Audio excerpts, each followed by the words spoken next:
Greetings. Welcome to a new episode of Art Matters. I'm Wayne Quackenbush, your host. I'm also the CEO of the Portsmouth Arts Guild, a local gallery here in Portsmouth, Rhode Island, and I have a place in Newport where I show artists. And today we're going to be talking to two unique artists. Our first artist is Heather Stivison.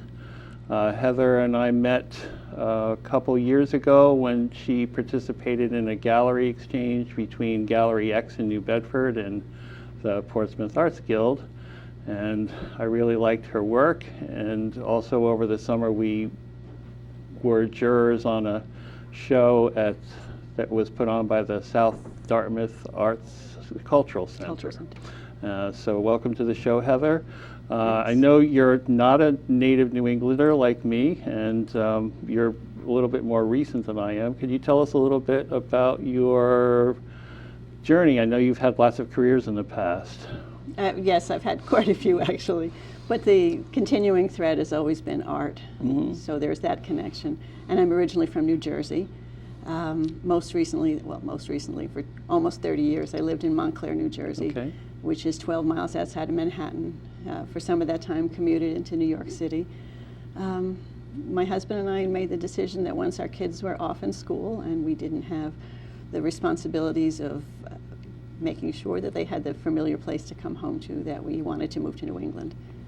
We scoped around and decided that Massachusetts, especially coastal Massachusetts, really suited us. We had a little map with pins for different cities, and the combination of a church for him, because he's a minister, right, and an arts community for me made this area the one to go to. Yes, and obviously the where you live is definitely influencing your artwork. You said that you worked in textile design. I did, yes. In Manhattan. I know you have an example of what you used to do. Yeah, this was my early work. My first time paid as an artist. I was hired by my professor at Parsons School of Design to work in her studio, and I don't know if the camera can see how tiny these little things are, but this was what I initially did. I did textile design in the garment district in New York City with a 000 paintbrush and gouache paint. This was a comforter and sheets and all that. And I can remember being a college student coming out of the studio and getting on the New York bus, coming home and saying, somebody paid me for my artwork. Yes. I was ecstatic. That's very exciting. Yeah. And I'm sure all that's done by computer now. It is. Actually, that's why I got out of it. Well, part of the reason that I got out of that business. Because all of the art techniques have changed, and it's almost quaint to see actual gouache designs now. Yeah. Absolutely. Yeah. And you said that you were an administrator at some point? Yeah, when I left textile design, I got into museum studies, and I got a job at the Montclair Art Museum, which was in my town, and that was pretty convenient, and it's a wonderful museum. And I worked there until I was the deputy director, and then got a position as the executive director of the Stickley Museum. And I have loved museums my whole life. Sure. That's been the guiding thing for me: museums, fine art, craft, all of those things. So I worked as the executive director of the Stickley Museum. I was the president of the New Jersey Association of Museums and the president of the Mid-Atlantic Association of Museums. Loved them all. Oh, yeah, absolutely. Yeah. And that's kind of how you got involved with the South Dartmouth. Yes, exactly. Cultural Center. Exactly, yeah. And you were a founding member of that, right? Yes. That's a relatively recent group. Yes, yeah. Wonderful program. Yeah, and a beautiful place to show your work, too. Yeah.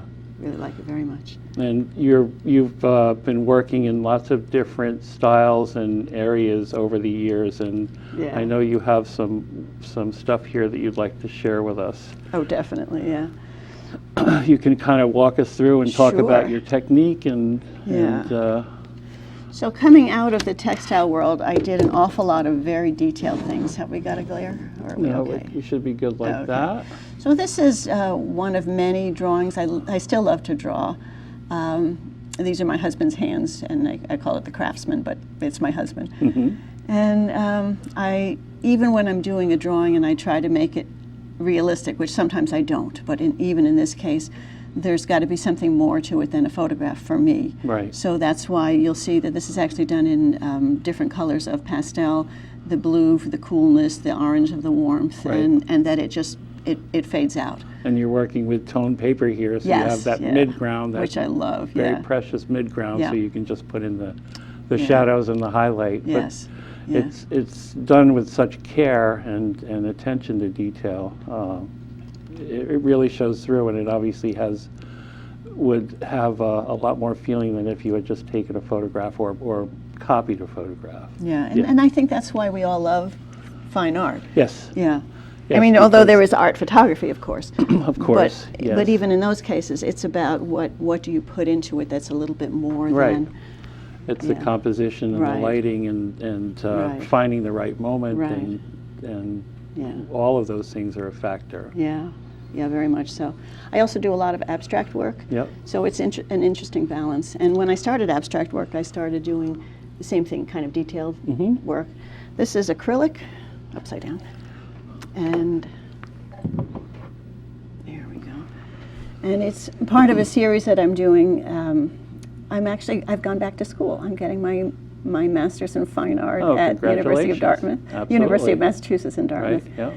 And this is part of the work that I'm doing there. So this is a recent work then? This is very Yes. recent, yeah. Uh-huh. And it's the acrylic is thinned almost like watercolor, and it's done in many, many layers. Do you use a medium, or are you just making Yes, I use a wash? medium. Okay. Yeah, I thin the medium a little bit, Uh-huh. and I'll put down a layer, and then I'll go away, and then I'll come back an hour later, put down another layer. And you can see I've tried to avoid where it's really clear brush marks in this one, where Yes. the application of the paint is done with all kinds of materials. I've done one that I couldn't bring because it's 12 feet long, Right. where I used all domestic items. So I used sponges and forks and all kinds nice. of tools. I really like to experiment. It keeps it alive. It's very interesting to see what you can do with building up color and letting the light come in and come out again through all the different layers. It gives it a depth, even though it's not that deep, it gives it a depth that where you can see really into it. I appreciate that. This one is a similar idea as far as the depth that you were just talking about, but it's with oils, and so of course they work differently. Right. And upside down, here we go. It has a completely different texture. I know you can't Yeah. pick that up through the camera, but it has a Yeah. really different feel to it. There's a luminosity to using oil that you don't get in acrylic. You really can't get with acrylic. Yeah. It has its own qualities, but Yeah. it doesn't have that richness of tone. Yeah, that's really true. I mean, acrylics are plastic, so you always have that sheen to it, no matter Yeah. how much you try to work it. Yeah, and I do put a lot of medium into my acrylics so that they have some transparency. Yes. And that does help. The other thing that I've done is I've taken because I'm an impatient painter, I've taken the basic design and I've done it in acrylic, and then I've painted on top with the oil. You can't do it in reverse, but you have a little more life. That's what this one is. Yeah, I've seen that before, and I've seen other people Yeah. do that too. And I know you know obviously what happens if you do the reverse. You get a nice crackle effect. Yes, you sure do. So, Now that's going to be pointing over here. can you see it? So this one is the acrylic underneath, and it is the oil on the top. And this was really inspired by my time here. I've done some, I don't know, maybe 20 paintings just looking at the surface of water. Yes. And it really is so amazing to me how different it can look from day to day, from minute to minute. Sure, the colors and the light and everything Yeah. changes. Now, would you have a photograph that you worked from? Or In would, this case I did, because this was the first one that I did in that series. right. And then after that, I began to understand how the water patterns worked, and I began to make them up. And that was even more fun.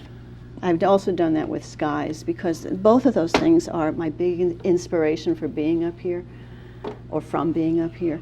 There's so much sky, there's so much water. You know, I'm Yes. used to looking out at the New York City skyline. Well, not everybody has that landscape that you're working from. Yeah. So you're basically bringing it to us. Right. And your abstracts, even though they are abstract, always seem to have some kind of reference point to nature. You seem Yes, very, absolutely. very tied to nature. Very much so.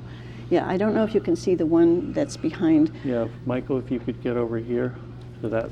This one it borders on abstract, and I don't know if we can see that one. Shall I lift it up or just leave it? No, that's fine. You Yeah. can't get up because of the microphone. Ah. But that gives you an idea. At Well, least. it borders on abstract, and it is based on looking at the water here, and it is actually one panel of a 4-panel piece You of said it was art. 12 feet long. 12 feet long, Yep. yes. Uh-huh. And this one came from not looking at the water at all. It came from looking at it day after day after day, and then it was done entirely in the studio. It's acrylic, and it was probably the most fun I've ever had doing a painting. I've built up many, many layers of medium, and then I took plastic wrap, squished it in, pulled it up. I took aluminum foil, squished it in, pulled it up, and painted all the little contours, and then scraped the canvas down with a knife, and it was really How fun. do you decide when you're done with something like that? It seems like you could work on it endlessly. You can't. In fact, I was just talking about that. I never know if a painting is done. Yeah. This one that's behind me, directly behind me, Uh-huh. this guy, when I did a series of paintings just inspired by the clouds. This one, actually, there were no clouds. This was done entirely in my studio with no photos because I had done so many, just like I'd done so many of the water. But I never knew when it was done. Yeah. I would work on it, and it was framed, and it was hanging, and then I went, wait, I need to do something else. And have you ever gone back in and reworked? Often, yeah. And I feel a little weird about doing that after it's framed and hung, but then I'm reminded that Turner did that. Yes. Yeah, and so, that's being in good company, Well, I mean, don't you think? Lots of artists have done it. I mean, Cezanne Yeah. was never satisfied with any of his Absolutely, paintings. And he yes. religiously Yeah, was reworking them all the time. yeah. I used to say paintings are never done; they're just abandoned at some point. That's a great quote. I'm gonna use that at some point too. Yeah. Yeah. So you have a larger one here? Yeah, this one over here. Oh, okay. Let's Yeah. do that. This one is another abstract, but as you mentioned, you can see this sort of the reference to the You have sky and the water. Right. You have your horizon line and what you would assume would be a sky. I mean, we're always looking at it from the reference of having a human body, so the light is coming in and refracting, and we're slaves to gravity. So all of that stuff is part of viewing a painting. Yeah, yeah. Because when you look anywhere, you're always going to see the horizon.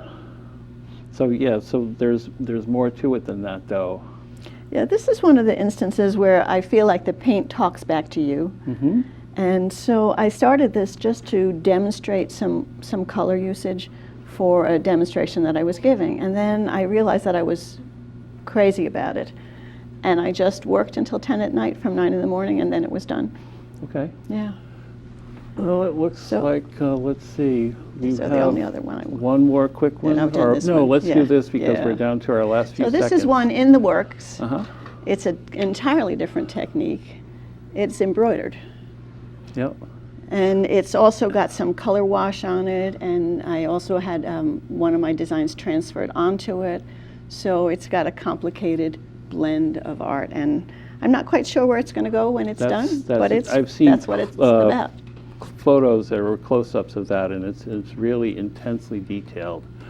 I really want to thank you for coming down today. I know there was weather and everything, but I'm glad you made it, and It thanks. was a real pleasure. Thanks for having me. Thank you. Here we are again at Art Matters, and our second artist of the day is Libby Manchester Gilpatric. I met Libby a number of years ago through the Portsmouth Arts Guild. She was doing some urban landscapes at that time, but I know she does a lot of other different things. Libby, do you want to kind of introduce yourself and talk about how you got started in art, and tell us a little bit about your experiences in South County, Massachusetts, and southern Rhode Island? I will. And we came here in 1998. My husband was still working in East Hartford for the FDIC, and thought he would soon be retiring because they were laying people off every year. And That didn't happen until 2000. And in the meantime, I had been doing, for art, I had been a calligrapher for about 25 years. Mm-hmm. After school teacher and all the other things in between that crossed my path.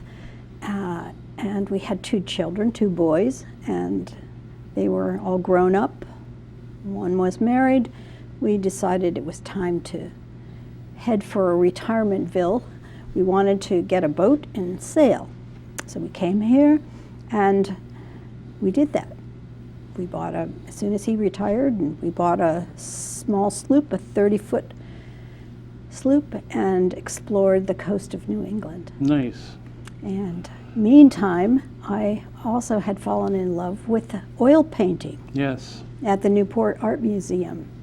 And I got a little thirstier to get my teeth into it more, and something I had always wanted to do. But I was encouraged to do the academic route and majored in English and got a master's in teaching of English.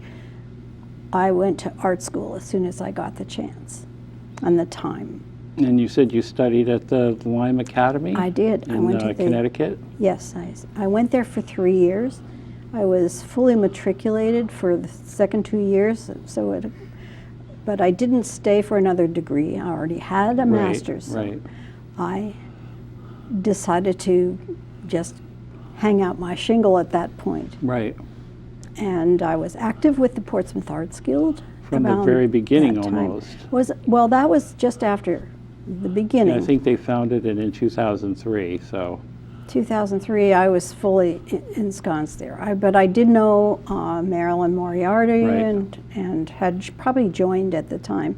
Didn't get active with it until Eric Brody took over and was involved in helping find the partnership they had with St. Paul's Church, where they have the gallery. Right.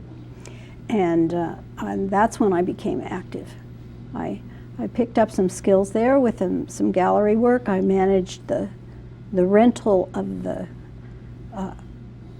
easel displays they had, these folding Oh, the panels displays, panels yes. that were hinged, and an artist could rent a set of panels. And now that we was use it quite for artists. involved and was very, it was a very active thing at the time. Sure. Yeah. So. Now we use those panels for artist members. If we have another tier of membership now, and people can put up their work and change the panels as necessary. That's what we did. Yeah. That's kind of the way it was run. Yeah. It didn't have a category. It was just, it So- wasn't a juried thing. No. Was it juried? No, No? you have to actually have been accepted into 4 juried shows to be considered I see. as an artist member, and then once you have done that and pay the extra fees involved, you can have a panel. Oh, okay. Yeah. I So- think that's a good idea. Yeah, so you have some work to share with us today. You can pick stuff up or point to them as Some- necessary. Some of these are historic. Okay. And yet I'm going back to that now. Now that have a bigger studio to work in Yeah, you have a Tiverton. Tiverton studio in Tiverton at Four Corners, which has become quite an art and culture center itself. Very much so, And yes. so And I'm actively involved in the Historic Merchants Association, and also with South Coast Artists, oh yeah, and which has an open studio tour of 2 weekends in the summer. yes, And there are 4 of us in that little building that says art on the top next to Gray's Ice Cream. so who else is in there? Marge Jensen. Okay, Another artist is Janet Gendro. She's a pastel artist. Mhm. She's and Michelle Bailey is the 4th person. okay. So do you want to talk about some of your work and just, I'm looking over there at this Michael, could you? landscape, Mhm. the seascape, which is one of the older paintings that I brought in because I am going back to that subject more and more. the sky and the sea Yes. predominates here, and I know that you've talked about that with other artists, and you've heard the same compelling reason to paint this. Well, Ever changing. It is a big draw. Ever changing. It never the same way twice. Now, do you work plein air? Do you go outside? I do go outside. I don't work very long outside. I'm not as comfortable doing that anymore, and I take a lot of pictures. I may do some quick oil sketches, very small, and then I go back to my studio and convert all of my studies to larger works. Right. And are you working exclusively in oils? Or predominantly? Predominantly in Yeah. oils, yes. I know you Yes. participated in some of the figure drawing classes that I've done, and you were doing some drawing then. So Well, yes, I Yeah. use all different mediums Yeah, for of course, drawing, yeah. whatever's whatever's handy. at hand, yes, that's absolutely. Yes. That keeps you fresh I do too. love studying the figure. I wish I were doing that more. Yes. I want to have you back at the I class. can do that. I have I know you're practiced proficient. that. Uh-huh. And you have another landscape back here. Yes, this is local near where I live. I've called this the last hedgerow because Okay. it's all commercial nursery that is all being developed. All right. All the land below those trees, between the trees and the Sakonnet River that's in the background, Right. are soon going to be housetops. Oh, really? Mhm. Oh, that's a shame. Not in front of the trees. That's Right. still nursery. But You have a lot of colors working in the shadow area here that I'm not sure we could pick up from the camera. it but, is dark. I know. there's a I'm lot trying to of- brighten that up. No, I really, of I course, go I back really into like that painting. It's maybe will never be finished. Now, do you go back and rework stuff? I do. Oh, So- okay. not always. Yeah. This one was kind of problematic, and I keep going back into it. It got a little too dark to begin with, but Well, I I'll see kind what of I can kind of lighten it up. enjoy that, and sometimes when I look at your work, I'm reminded of Klimt because of the way you crop stuff. The painting behind you there, with the predominant field, and then the kind of truncated perspective of the trees, and especially that tiny house in the background. He used not to so do tiny. stuff like that. Not so tiny. Well, it's tiny in the Tiny painting. in the painting, right? But it's the field that's so huge. yeah. It goes down to the sea, to the harbor. Is that your house? No. Oh, okay. It's a But house it's in somebody's. Maine. Somebody's big farmhouse. It's an old. It was an original knockdown camp. Oh, really? Yes, and it was hard-sided, put together with hooks and eyes on big boards of tongue and groove boards. Oh, so was it like a lumber camp or? No, Okay. it was a knockdown camp, but they never knocked it down. It's been standing since 1830. Oh, wow.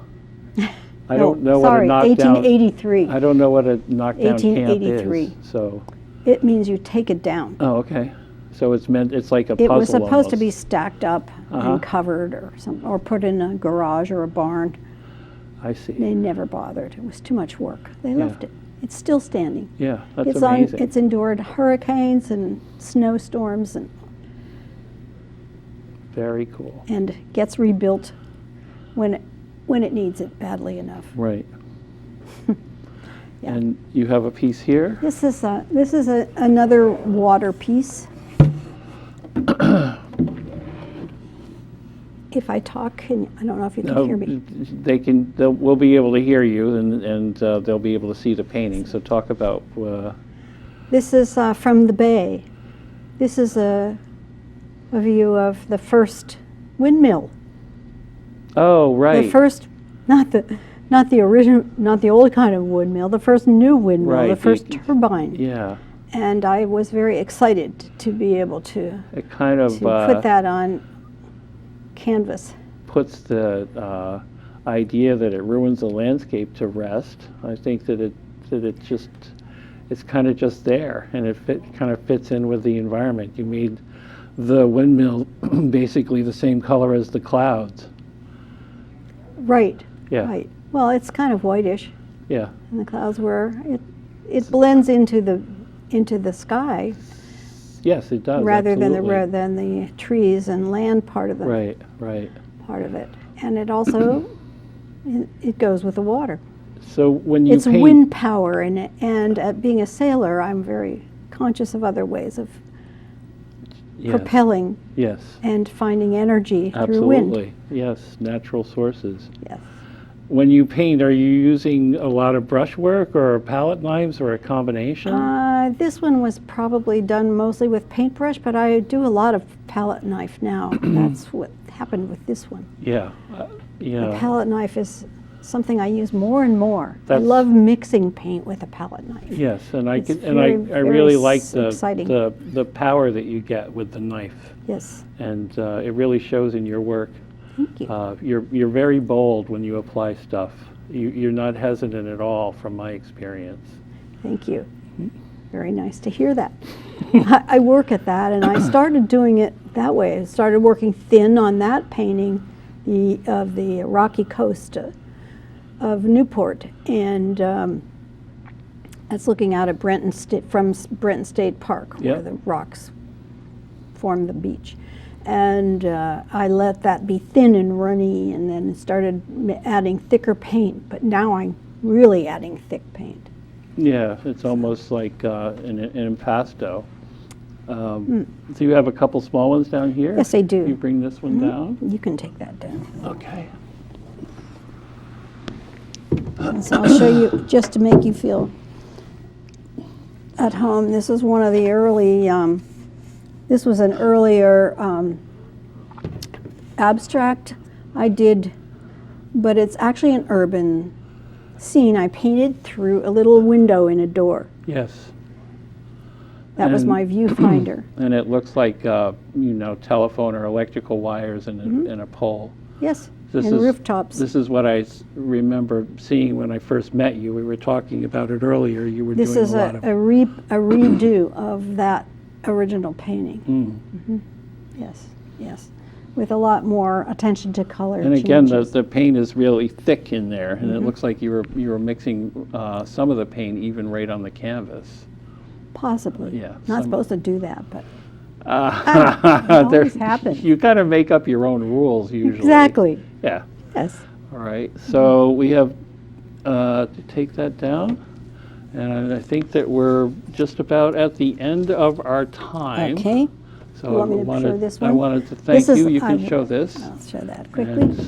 And That's more recent. thank you for the coming to the figures. show. Thank you It so was a much for real having pleasure. me. Of course, you're welcome. And that wraps it up for another episode of Art Matters. We'll see you next time. Thank you.